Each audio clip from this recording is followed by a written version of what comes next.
Les pharisiens ne pouvaient pas entendre les voix des prophètes, parce que ces prophètes parlaient des souffrances du Messie, et qu'il y avait quelque chose dans ce peuple qui avait fermé la porte de leur cœur. Ils n'étaient pas prédisposés à une telle chose, c'est pourquoi ils n'ont pas pu entendre cette voix. Même les disciples du Seigneur Jésus-Christ avaient cette attitude. Rappelons-nous que la croix est le fondement de la connaissance du Seigneur. Quand il a commencé à parler de sa croix, ils ont dit « À Dieu ne plaise, Seigneur, cela ne t'arrivera pas ». Matthieu 16, 22. Un Messie souffrant. Ils n'en voulaient pas. Mais ils ont dû parvenir au point où la croix a été appliquée en eux profondément, là où elle a signifié une fin pour chacun d'entre eux. Le Seigneur a introduit rapidement ce principe. Mais c'est après sa crucifixion, alors qu'ils ont perdu leur royaume messianique, qu'ils ont été dépouillés et vidés. C'est alors qu'ils ont commencé à le connaître et que leur connaissance a grandi. Mais elle était entièrement d'un autre ordre. Ainsi, vous trouvez dans le récit du Nouveau Testament que dans leur propre expérience et dans l'enseignement qu'ils ont apporté aux autres, deux choses allaient de pair. C'était comme le positif et le négatif d'un circuit électrique. Le courant ne peut pas passer sans ces deux pôles. Le négatif, c'est l'application du principe de la croix qui déclare « Non, non, c'est fini.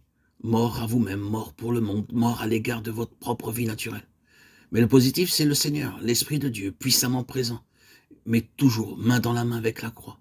Avec ces deux aspects toujours agissant ensemble, le négatif et le positif, la croix et le dessein céleste, la puissance céleste et ses effets, vous constatez qu'il s'est produit un mouvement et une constante croissance de la connaissance du Seigneur. Nous ne pouvons parvenir à la connaissance du Seigneur, ce qui, dans la pensée de Dieu, est la chose la plus importante pour nous, en dehors de ce principe de l'application incessante de la croix. Et cela continuera jusqu'à la fin.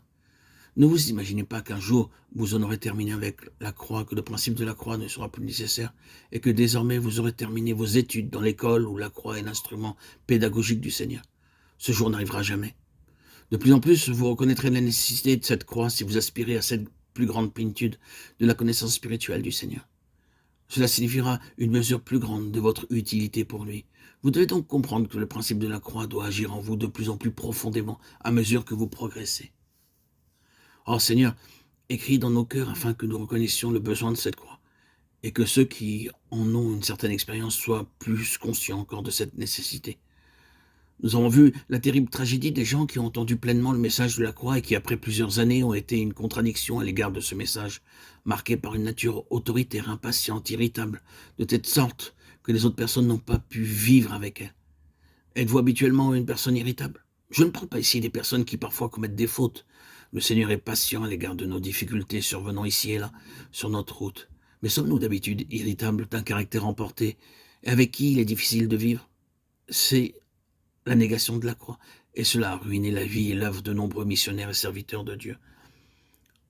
La croix agira jusqu'au bout, elle mettra de côté, malgré nos échecs, ce qui, dans la constitution de notre nature, doit être traité de cette manière. Nous parviendrons ainsi à connaître le Seigneur. C'est en vue de cette plus grande utilité que nous devons expérimenter cette mort. Plusieurs ont connu cela. Nous sommes émerveillés de voir comment le Seigneur a pu les utiliser, dans quel élargissement il les a introduits, quelle richesse il leur a accordé. Mais avant cela, ils avaient été plongés dans les profondeurs de la mort, jusque-là inconnue par eux auparavant. C'est de toute évidence pour nous mener vers quelque chose d'autre, quelque chose de toujours plus grand que la croix œuvre en nous. C'est ainsi, car la connaissance du Seigneur doit toujours être grandissante.